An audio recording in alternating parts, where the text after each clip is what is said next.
Good evening, folks. I'm Bob Hauser, Executive Officer of the American Philosophical Society, and I welcome you all here this evening for our public program. I'm glad that you've joined us, whether here in Benjamin Franklin Hall or have turned in virtually.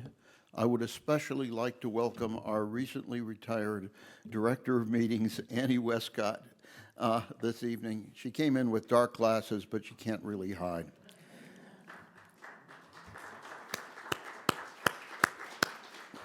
The American Philosophical Society acknowledges with respect that it resides in Lenape-Hoking, the homeland of the Lenape people, whose historical relationships with the land continue to this day. We recognize their continued presence and perseverance despite centuries of land theft, removal, and persecution of their language and cultural traditions. Throughout its history, the Society has benefited from its residence in this part of Lenape land, now called Philadelphia. We honor the Lenape community and those of other Native peoples through our collections, fellowships, research awards, and engagement activities.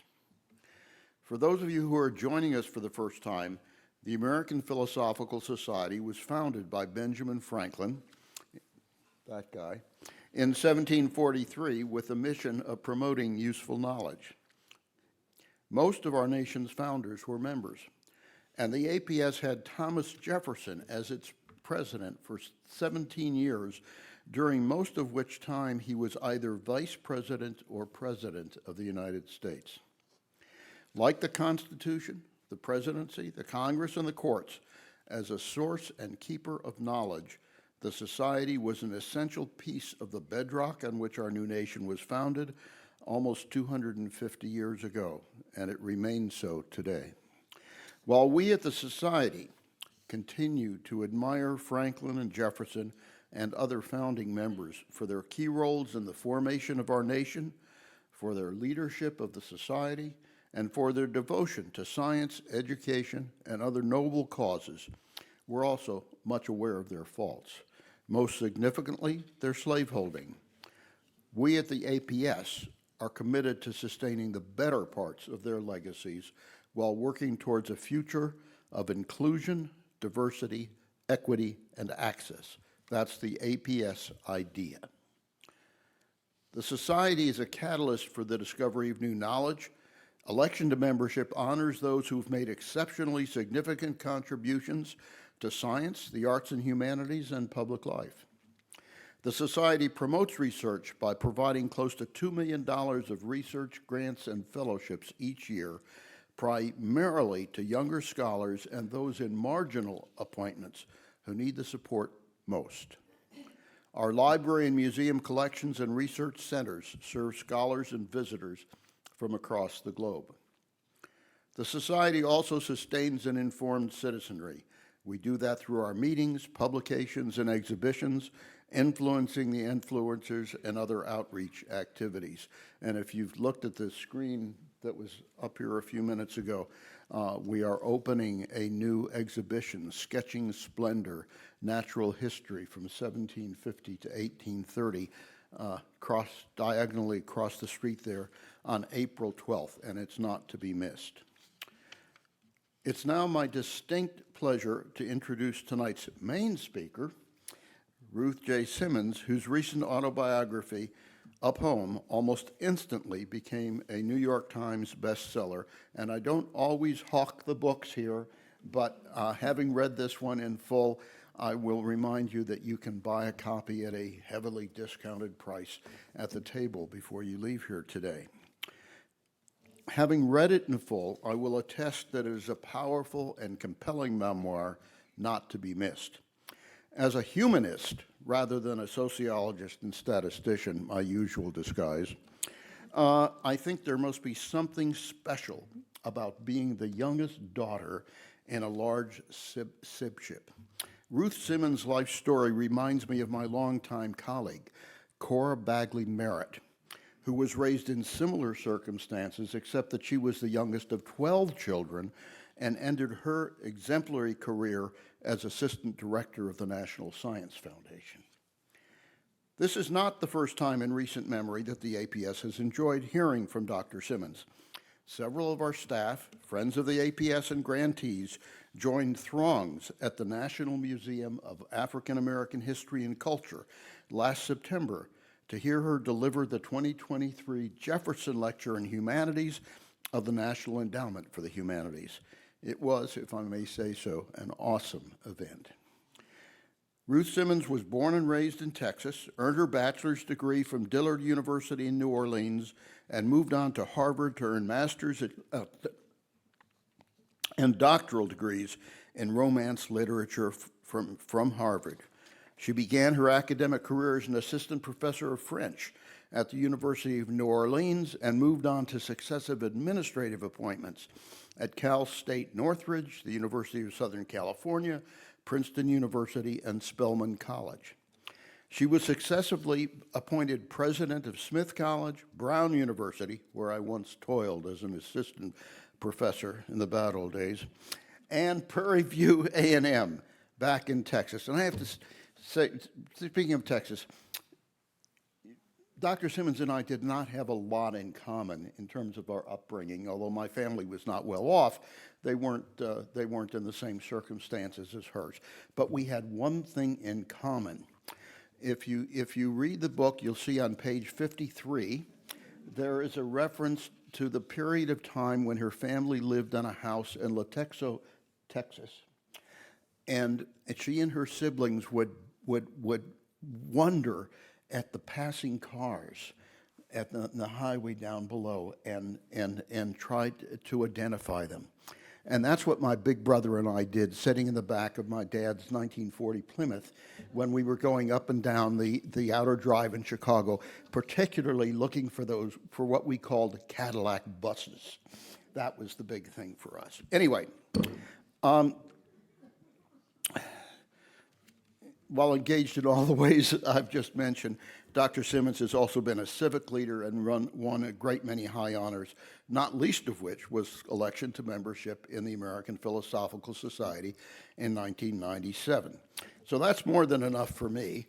But I'm not just going to give the floor to Dr. Simmons today. Our arrangement is that we're going to have our intrepid, relatively new, but very well equipped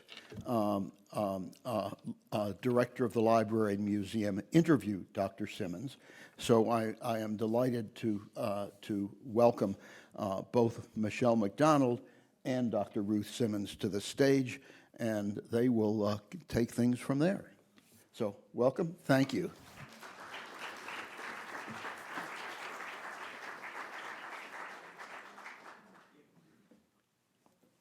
I will add one other thing. This may come up in the course of the discussion, but we spent a couple of hours this afternoon doing a tour of treasures of our library together with Michelle and Ruth and one or two other folks, and it was terrific fun. Well, it was. Thank you. All right, are we live? We are live. We are live. So it is my pleasure to welcome you to the American Philosophical Society this evening. I have a series of questions, but before I get to those, I was curious if you could give us a little bit of information about what inspired you to write this book in the first place. Why Up Home? First of all, thank you for having me, and thank you all for coming.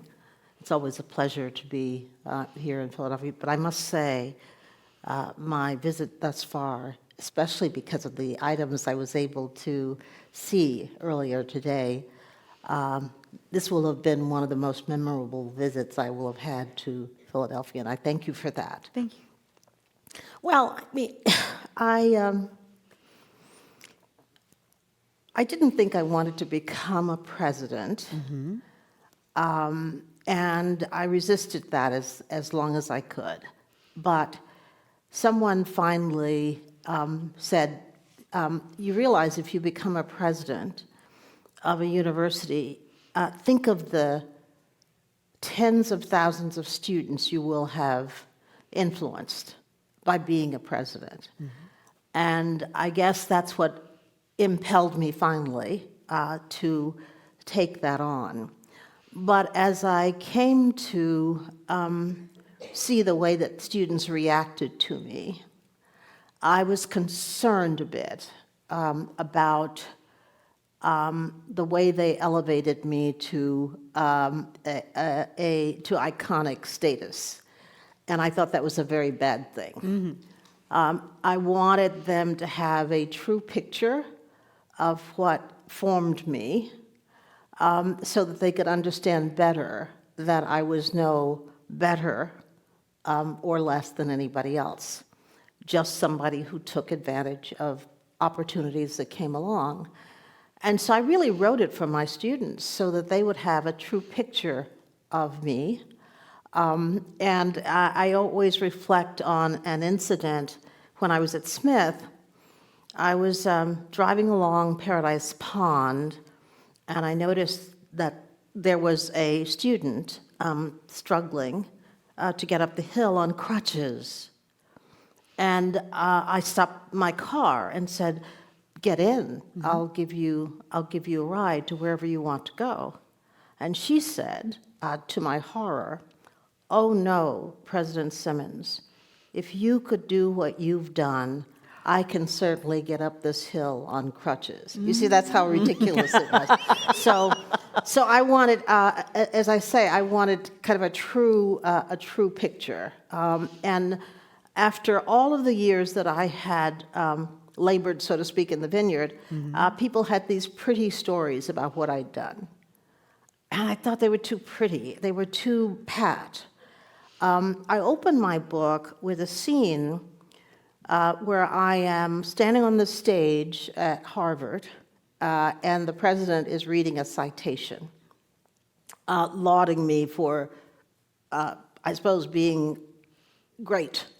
And That is what lauding tends to do, yes. yeah, and I'm thinking, I'm looking out over the Tercentenary Theater, and I'm thinking, there's something wrong with this picture.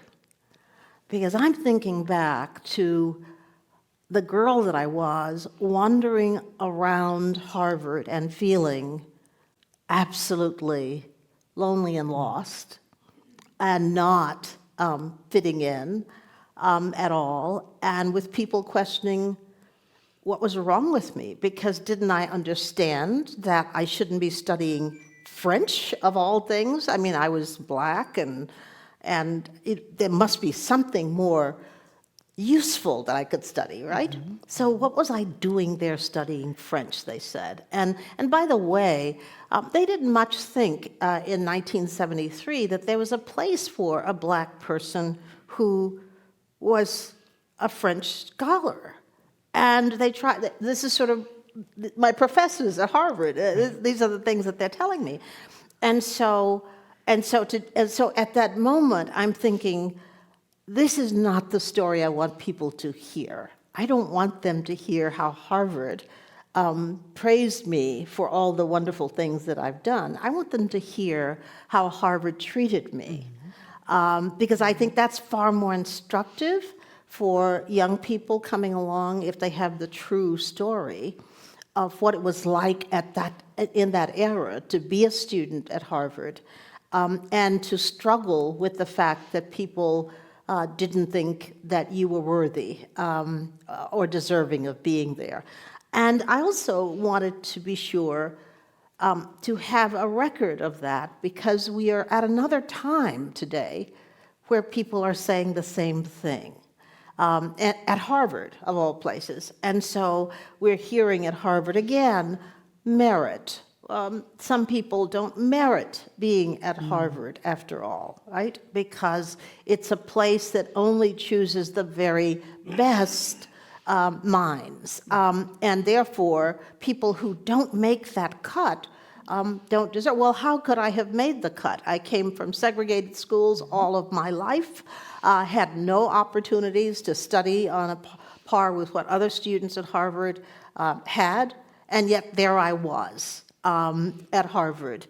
And I do want to say that what's instructive to me is I've done a lot better than my colleagues who were in the program with me at Harvard. And so Someone give that a round of applause, please. that, Can we so please? it ought to be instructive to people to know that one is not the sum of one's purse or the sum of one's experiences, impoverished as they may be. And so when we fail to give opportunity to people on the basis of what their hard work and their interest and their striving delivers, then we'll be much lesser country for that. And we are not the sum of people's expectations for us. And that is when, in your memoir, you talk about your background as a daughter of sharecroppers and your path towards education, but you also take the time to highlight the many people who saw something in you that at times you didn't even necessarily see yourself. Can you talk a bit about that role of the teacher or the mentor that encouraged you to think beyond your own current vision? Yeah, well, I mean, if you are born in desperate circumstances and everybody around you shares those circumstances, they're not in a position to really tell you what you might do. They're not in a position to plan a future for you that is different from what they see and what they've experienced themselves. And so for so many children, the only opportunity they have to see a difference is when they encounter teachers and others outside of that sphere. And so I had the good fortune to go to schools and to encounter extraordinary teachers who I really still can't believe what they were able to do. Because here's the thing. I think so few people understand what those circumstances were like in those days. But imagine how dark it was. Dark in the sense of people always reminding you that you were not worth anything. Dark in the sense of people telling you that you could never aspire to anything. Dark in the sense that you had no means, basically. Dark in the sense that you could never go anywhere. You couldn't enter stores. You couldn't enter restaurants. You were not a full person. Okay. So imagine in that setting, that's what you as a child feel like. And you walk into a classroom and a teacher sees you and says, how wonderful you are. Lying, of course, but that doesn't matter. No, not. Okay, doesn't matter. But who tell you that you can be something different from what you think you can be. I was thunderstruck by that. Okay, first of all, also being the youngest of 12 children, I didn't matter very much in my family, and I didn't matter because the older children had to work in the fields. Because sharecropping was very much a family endeavor, and young children went to the fields to toil as soon as they were able to. And I escaped that because I was too young. But in a family like that, that physical toil was what mattered. And when you didn't do that, you didn't matter very much. And so here I was, too young, and everybody else in the family was stronger, older, more respected for the hard work they did. And I walked into a classroom and a teacher said, "You realize that the work you're doing here is very important." First time I knew that the mind was important. Imagine, okay? That's what it did for me. And I have to say that the daughter of my precious high school teacher who sent me off to college is here today, Cherise Lilly. And without her, I never would have gone to college. I was pretty incorrigible as a teenager. You say Well, that I nicely in your book. Well, You I do. continue to be after my teen years. Well, I mean, some people would say I am today, but It's the source of your strength. I think. okay, Yeah. well, but she, like so many teachers, saw something in me and decided that I could go to college. And I didn't think I could go to college. Had you thought about it before then? No, because I didn't think it was possible. And I remember when it was first mentioned to me, I went home to my mother and I said, "Mom, do you think I might be able to go to college one day?" Mm-hmm. The look on her face said everything. What she said was, "Yes, if we can find the money." But I knew from her visage that she did not believe that it was possible. But what Mrs. Lilly did was, she, first of all, knowing that I was incorrigible, I was very mouthy, she said, "You cannot go to a newly integrated university in Texas because they will skewer you. Mm-hmm. You have to go to a place that can tolerate your antics." And I suppose she sent me to the college that she had attended because they had tolerated her antics, right? Is that the reason? And so she sent me to the college where she talked them into giving me a scholarship, and that's how I went off to college. But here is again the thing that is so puzzling to me.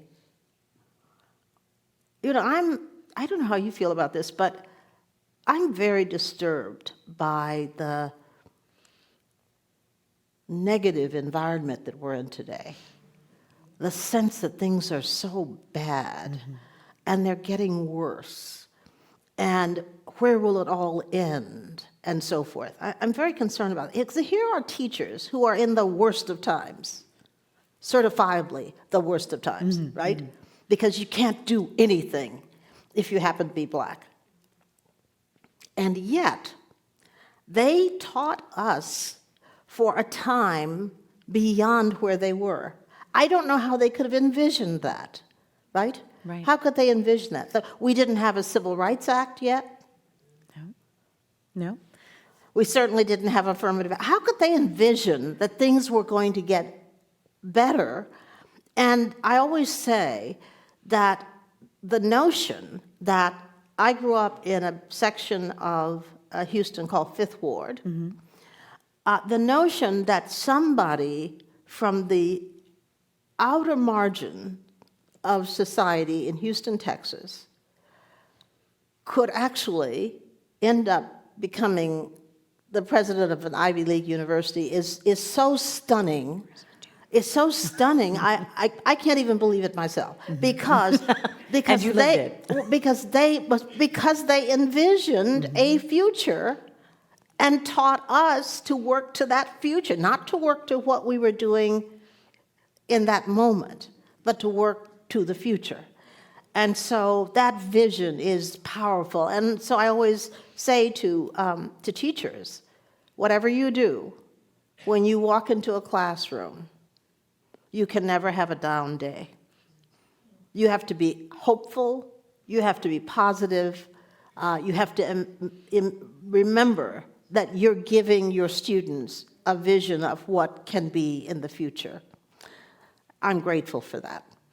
I used to think, I taught for a number of years, and I used to say the subject matter is one thing, but really your goal in the classroom is to teach students how to think, Yes. how to expand. There's that moment.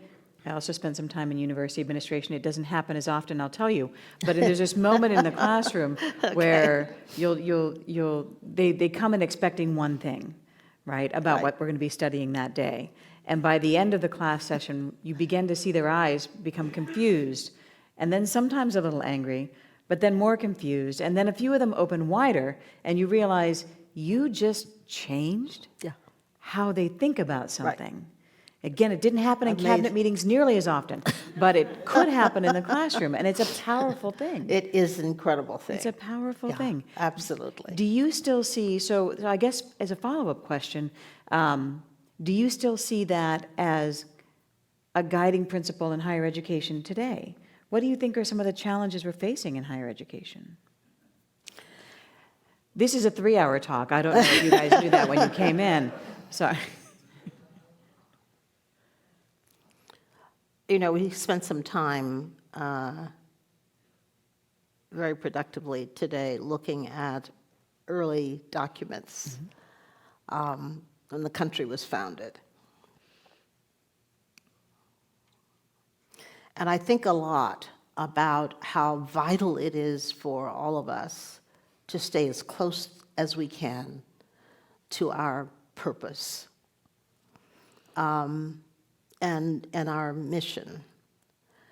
I think higher education has become a lot of things, and I think the reason we're having such difficulty answering the criticism of higher education is because we are consumed with curlicues and doodads, not the core of what we are and what we do and what we mean to the country. And by those doodads, I mean, you know, there are all kinds of wonderful things that we have in universities today and that we crave. And so one university has luxury dorms, and so we're busy trying to build luxury dorms. Another university has a winning team in football, and we're busy trying to, you know, how do you spend $70 million to hire a coach? It is really expensive to have a football team. But $70 million. Yeah. Okay, but I'm just saying. No, I'm not justifying it. I'm So just saying we have a lot of things that we do, and that core piece that we do, and that meant so much for me as a student, is getting lost somehow. So my students come to me and they say, well, Ruth, you know, I think I want to be a president one day, so tell me what the steps are. They want a formulaic answer. 1, 2, 3, and then I'm there, and that's, and so on. But the meaning of education itself, the way in which we are encountering all these disciplines that teach us something different, the way in which we are able to study things that put us in touch with who we are at the core, the way in which we come to learn what has taken place before and how we fit into that. All of that essential work that education does for students is something that we shouldn't lose sight of. It seems to me, and I very much regret that that we are too formulaically driven by, well, you know, if people want this, let's just do a lot of this that will lead directly to a job. Well, yes, jobs are fine, but they're not the heart and soul of what we are about in education, it seems to me. Now, the state wants us to be that, of course, and I understand that. And we are here to serve society. So the other thing that I think is an issue with education, as it is with all cultural organizations, it seems to me, is that we no longer speak to the public. We speak in very obscure, esoteric terms that the average person doesn't understand. So I have, for years, I get things that are written by the faculty, and then I just strike through most of it and say, nobody understands what you're trying to say here. Say it simply. Remember that plain English plain English drive that occurred, I can't remember when it was, probably about 20 years ago in corporations and government, plain English. Well, there's a huge gap between what we say, how we communicate, and how the public perceives what we're doing. And what the public perceives is that we're talking down to the public, and they come to hate us for it. So this gap that is widening between universities and the public is a serious problem for us. And so I think one of the things that we need to assess very carefully is how we have driven education into these spheres that are not connected. And so what does the typical family want? They want the child to be admitted to the most elite program that they can get into. It's all about that. And so what do you say if your child goes to a community college? You feel like a failure, right? That's rubbish, absolute rubbish, because that's not about education. That's about feeling better than other people. And so what I'm advocating for universities especially is that they really build more relationships among types of institutions, so that we will heal this rift that occurs between those who have and those who have not. And that's why I've been advocating more admission for community college students for among elite, so-called elite institutions. And I'm working now on a project at Harvard to have Harvard interact more productively with HBCUs. Okay. So I think those connections are going to make a big difference to people feeling less alienated from the sector, but we have a long way to go. This is a much more specific question, but your last answer reminded me of the program you participated in college where you did your junior year at Yale. At Wellesley. At Wellesley, I beg your pardon, yes. At Wellesley. And at the end of the year, you had looked into the possibility of moving there, but they actually didn't allow students in that program to transfer to Wellesley. Right. Why? Well, I think there were, keep in mind the year. Okay. So this is 1965, 66, okay? And there are no black students at Wellesley. Right. So what do you do if you have no black students and you want to appear to be more open to the change that's coming? You invite black students to come for a year. But only temporarily. But only temporarily. From the vantage point of Wellesley, they, I think, thought that it would be too hard for those students to do the work at Wellesley, and therefore they would be punished if they transferred, right? For the black colleges that sent students there, they didn't like the idea of Wellesley taking their students away. But it was very much the case that one knew that that was not going to be possible. And in truth, I had a really tough time at Wellesley. And I often say that if I had had enough money to go home, I would have dropped out of college when I was a student at Wellesley. It was difficult for me because the courses were more advanced. I was in a French course and I was lost, absolutely lost. I went to the professor and told him that I was lost and I wanted to drop his course. And he said no.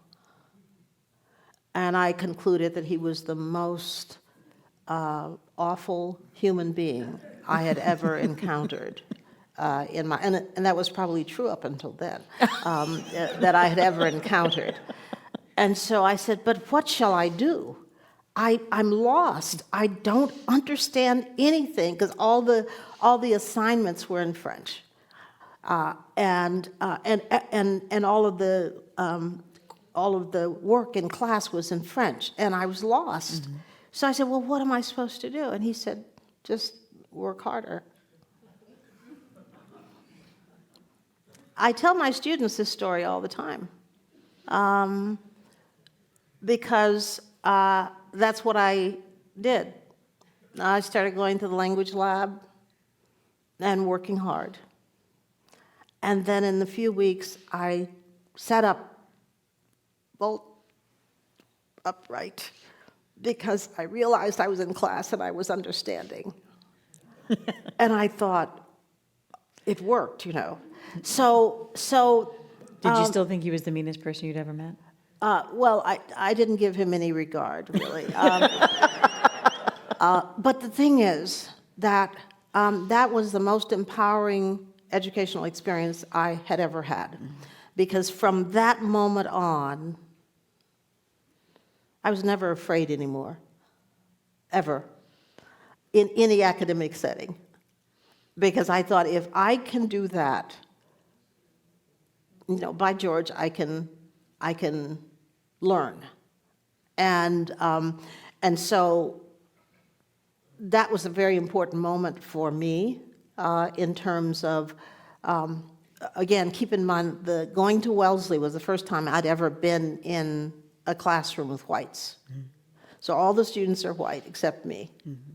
And so all of the things that I'd been hearing for 17 years about how stupid blacks were and how we couldn't do anything and so forth.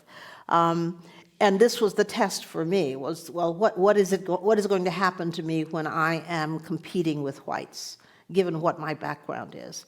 And so that incredible moment when I realized that working hard really could turn that situation, which he, of course, knew.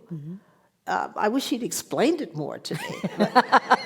But he obviously knew that that would have good consequences if I, you know, put more time into it. But then what I say to my students is, when they whine to me about something being too hard, I never offer any sympathy to students, first of all. It's deadly to do that. And so when they whine about something, I say, well, let me tell you the story about what I experienced when I was a junior. And I said, and I went to work and I learned and did what I needed to do. And furthermore, I went and got a PhD from Harvard in it, in the same subject that caused me almost to drop out of college. And then the very subject that I thought would be my downfall turned out to be the reason that I became a college president. So, I mean, so trying to explain to young people who invariably want to be, coddled, I would say. Not all, but I mean, some of them do.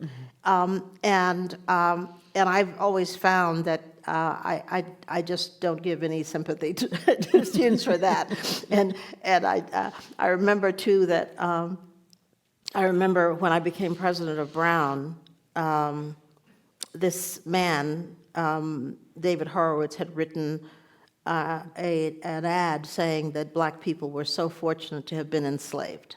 And it had been published in the newspaper.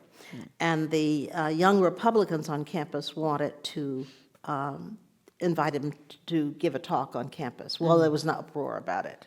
So the students came to me and demanded that I disinvite him from coming to campus. And I said, well, no, I'm not going to do that, because we invite speakers that we don't necessarily agree with and so forth. So I said, well, they said, how could you, given your background, how could you possibly allow this man to come? So I said, okay, well, first of all, that's a good point. If I can go as the descendant of slaves, you can damn well go and sit there and listen to him, too. And so I went and sat there and listened to him say vile things, and then wait for an opportunity where people could ask questions and so forth. So there is this sense that people really want to feel safe, and they want to be, they don't want to hear anything objectionable, and they don't want to feel sad, and they don't want to, but the reality is that we are stronger when we learn to do those things. We are so much stronger. And I want my students to be strong for the things that they're going to face. And the only way they can do that is to do what in my experience, I had to do, and it's face unpleasant situations and then figure out what I could learn from them and how I could deal with them. Let me ask you, there was one other large formative influence that you really were able to take advantage of twice, and that was to move. I mean, you moved from Texas to New Orleans, and then from New Orleans to New England, but then you also went to Mexico, and you went to France, and you had, at a relatively early age, these amazing international experiences that allowed you possibly to reflect on U.S. culture from a different perspective, not from inside it. Can you speak a bit about what those international influences were like on you? Well, they made an immense difference to me because I did not understand my country. I did not understand why people could hate me and everybody that I loved. I did not understand why I couldn't go in a front door. As a child, when you are hearing all of that and seeing all of that, it's very confusing, right?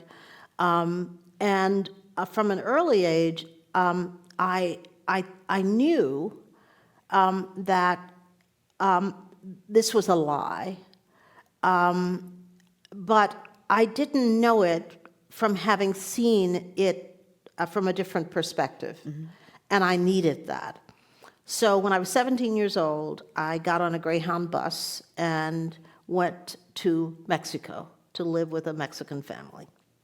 And first of all, the idea that I went to Mexico and this family of a different race had me live in their home was eye-opening. And I thought, this is very interesting from the perspective of thinking about what I had experienced in Houston, for example, and in Grapeland, Texas. And then I started language study because I thought somehow if I studied languages, I would get to see different parts of the world. And I thought that that would be the healthiest way that I could escape the crushing hatred that was so prevalent when I was growing up. I was fearful of becoming like the people who were discriminating against me. I was extremely fearful that I would come to be governed by hatred. And so I was looking for a way to expand my heart, in a way, and to learn to be a normal person without the weight of all of that on me. And so I had a chance to go to France when I was 18, and on the Experiment in International Living, which is a great program, and again, live with a French family.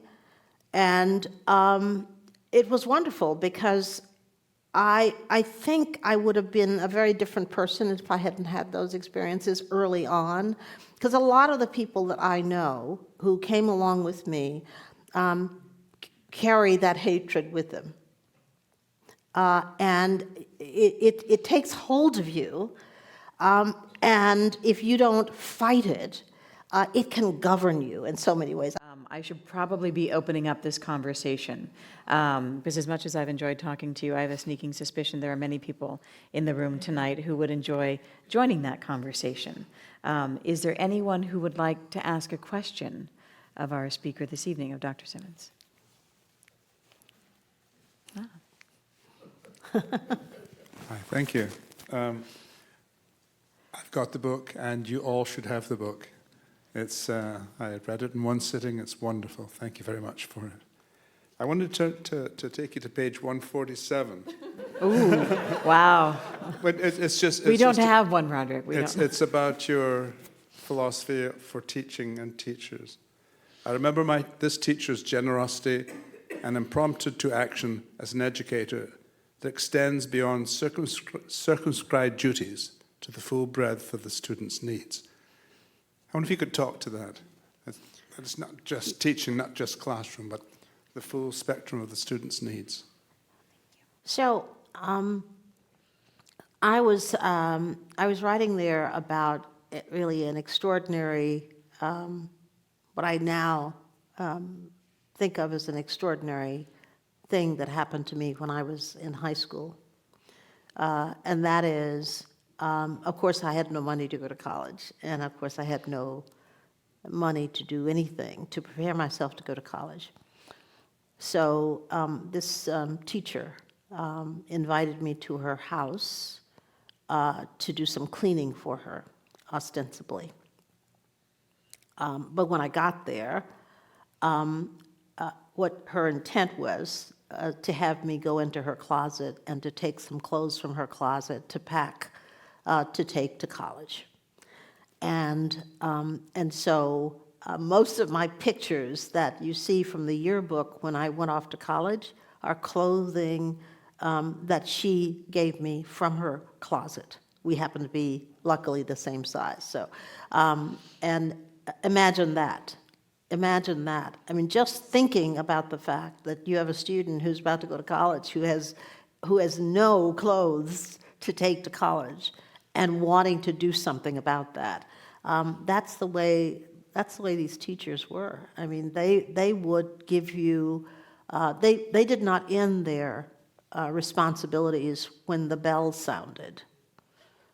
They cared about you from, and for me especially, because my mother died when I was going into my junior year. And people, teachers circled me, protected me, took care of me. I had this really, I don't know if he was so bad, but I had this boyfriend that they really didn't think much of.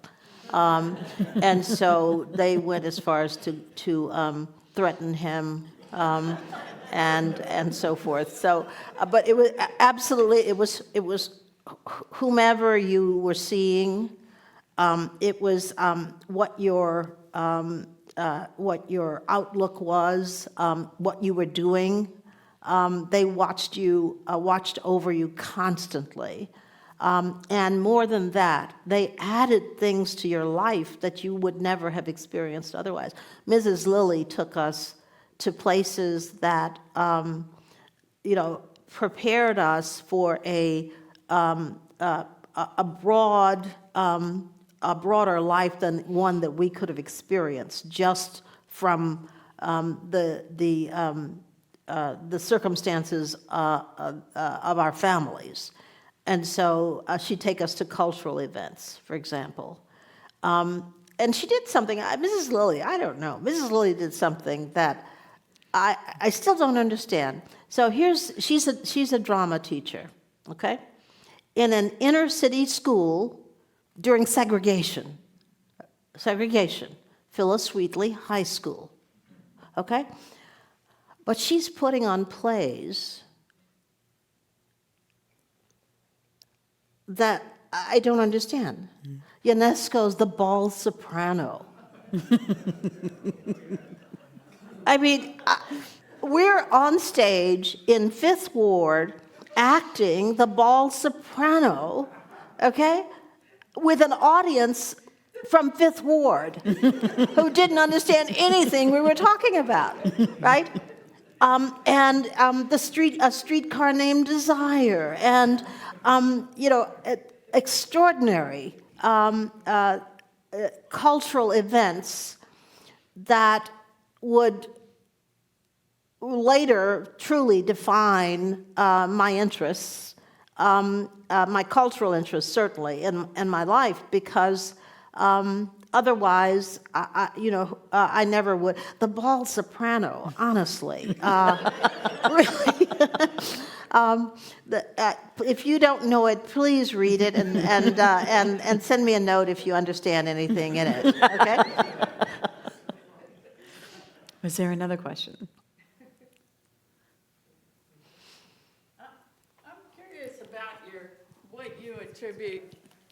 I'm curious about what you attribute your ability to have grit in your life. Many of us are presented with opportunities, and not all of us are brave enough to take them. What made you step and through the door instead of backwards into safety? And what made you knock the door down sometimes? Well,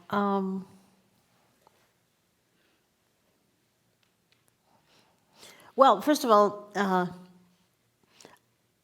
I had a truly extraordinary mother. So she had nothing. She grew up in the Grapeland area. She never had a fancy dress. She never went to a beauty parlor. She had an 8th grade education. And when I was young, I thought, I wish I had a more glamorous mother because she was very plain. But here's the thing. She taught us a way of being in the world that would insulate us from all of the chaos and the hatred. Unbelievable. And so she would say, here's what you need to be in life. Never think you're better than any other person. Respect yourself and don't rely on others to tell you who you are. Be loyal and care about other people. And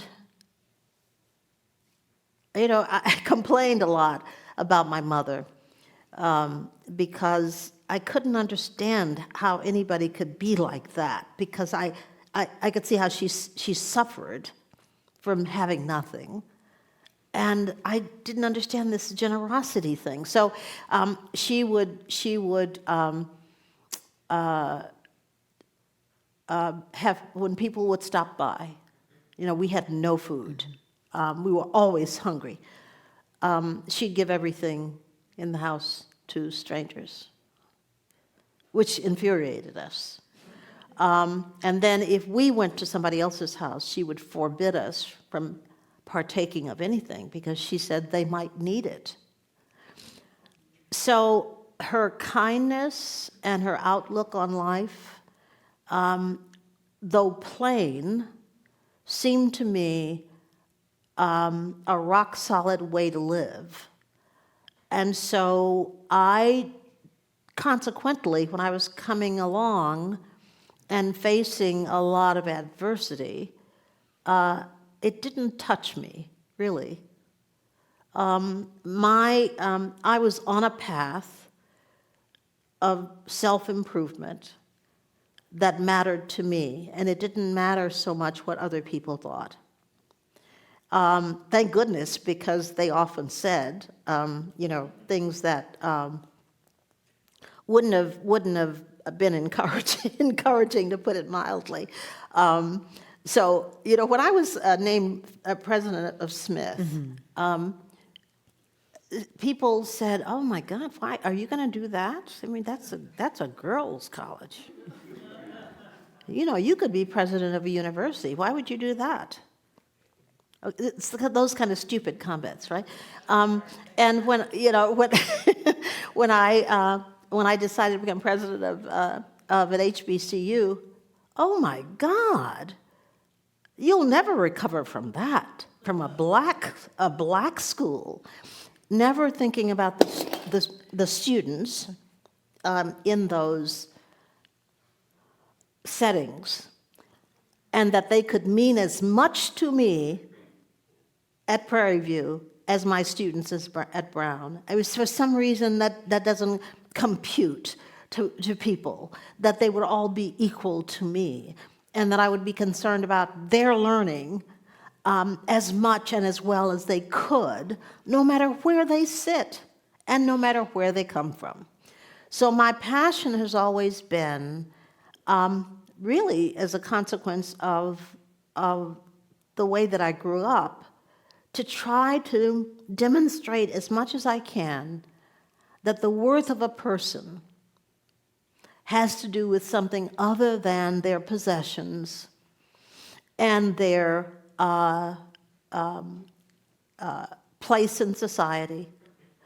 And I want everybody to be open to the possibility, and I say this to my students all the time. I always begin every year by saying to students, don't expect that the most influential person you meet is going to be the chaired professor. It might be the custodian in your building. Be open, ever open to the possibility that you're going to meet someone extraordinary who is going to have an impact on your life that is indelible. And that's the way it has been for me, that so many people have come along who have been extraordinary, from whom I've learned a good deal, and who helped me understand more and more every day why my mother was saying the things that she was saying. And so I think that's it. I mean, people ask me even today, well, you know, when this happened in your career, why didn't you get angry and why didn't you quit? They say. What is that song that says "quitting just ain't my shtick"? No, I mean that would never happen. I would cry. And I remember once at Princeton, we were talking about him earlier today, Ephraim, the dean of the faculty at Princeton. I had done some work for him, and I took it to him, and he looked at it, and he said it was the worst thing he'd ever seen. And to emphasize how disgusted he was with my work, he kicked the file cabinet, and he went on a tear. And so I went to my office and put my head on the desk and cried, of course. It was good. It was a good cry. And then I got up and redid it. And that person, the other instructive thing for young people, I think, is they often believe that the people who are the best for them or the people who praise them. And I often say that the people who were the worst to me were the best for me, because that man who kicked the file cabinet and told me my work was horrible was the person who put me into a presidency. That's so listen, open your eyes, open your mind to people who have something to say. They're not always right, it's true, but almost always there is something to reflect on, and something that can help you sort out what it is you want to do in life. Okay, in Texas, Texas is a tough place right now, but I got into a dispute with the board at Texas A&M, and I resigned because of it. And Texas A&M is a very powerful institution in Texas, but it seems not to have mattered, because I get to do more now than I did, even when I was president of Texas A&M, because one thing I want people to know is that I'm open-minded, but I'm not going to take anything close to the denigration that I experienced as a child, ever. I don't care who it is. And so I want my students to see that I stand up for what's just and right. I stand up for myself when I need to. And everything we do speaks to young people about who we are and what they can be. Everything we do. So I often say it's not a matter of telling people what they should do. You have to show them who you are and show them an example of what can be, and in every sphere of your life. And that's why it's important to me to have relationships for all across the spectrum, right? It's important to me not to be in a setting where people are making racist comments.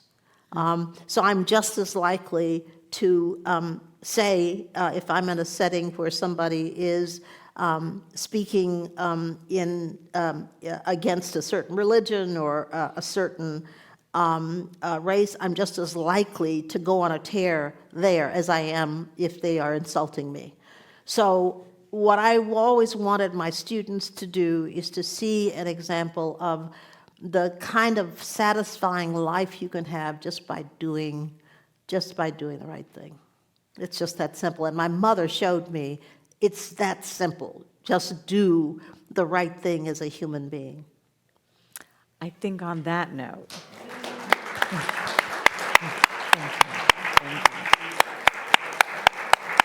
Thank you. Thank you so much for joining us this evening. Thank you all so much for coming and for your questions. And once again, if you haven't had a chance to read this book yet, I highly encourage you to do so. We do have copies available in the back. It's a wonderful read. It's an inspiring read. And I'm hoping personally that there's a second volume that picks up when you go to graduate school. When I go to graduate school. Yes. Thank you. Thank you.